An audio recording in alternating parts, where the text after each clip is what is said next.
السلام علیکم ناظرین، آپ دیکھ رہے ہیں سرعام چکائی نیوز۔ میں ہوں آپ کی میزبان آمنہ ملک۔ ایک اہم خبر شامل کرتے ہیں کراچی سے، جہاں سے ہمیں رپورٹ کر رہے ہیں ڈپٹی بیورو چیف رئیس افسر حسین۔ عبدالستار ایدھی کی اہلیہ بلقیس بانو ایدھی مختصر ہسپتال میں داخل ہونے کے بعد جمعہ کو 74 برس کی عمر میں انتقال کر گئی ہیں۔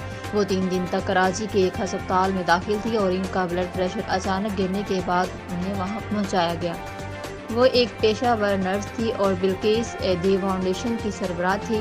انہوں نے اپنی زندگی کے 6 دہائیوں سے زیادہ ضرورت انسانیت کی خدمت میں گزاری۔ ان کے چیریٹی نے ملک بھر میں ایدھی ہومز اور مراکز میں جھولے لگا کر اب تک 42,000 سے زیادہ ناپسندیدہ بچوں کو بچایا ہے۔ انہوں نے لوگوں کی خدمت کی اور اپنے پیچھے شفقت، مہربانی اور دیکھ بھال کی میراث چھوڑی ہے۔ وہ اپنے شوہر کے شانہ بشانہ کھڑی رہیں اور انہوں نے مل کر انسانی مہربانی کو اس طرح ظاہر کیا کہ دنیا غریبوں اور محتاجوں کے لیے ان کی عقیدت کو دیکھ سکتی ہے۔